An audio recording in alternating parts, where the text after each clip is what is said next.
Have you ever thought to yourself, I'm busier than ever, but somehow I'm broke? Hey, I've heard that story over and over again. It's like a country music record, right? If they take everything away in the song, you play that record backward, you get it all back again.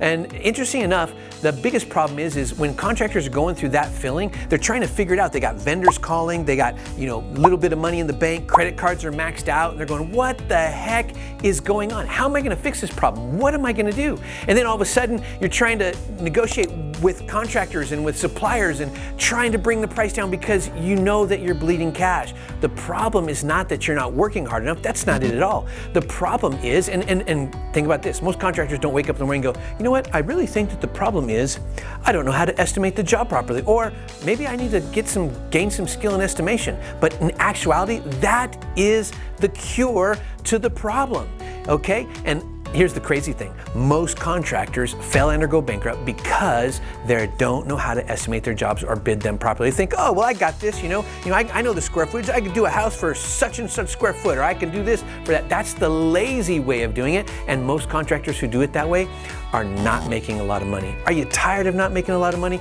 Are you ready to grow and thrive? Get into our estimation course because it'll change your life. It's the Construction Estimation Mastery Series, and it's gonna equip you with the 5 different types of estimates, the 7 secrets to estimating a job, the 3 types of estimators, and the 6 powerful buckets. How do you delineate where do you put your money?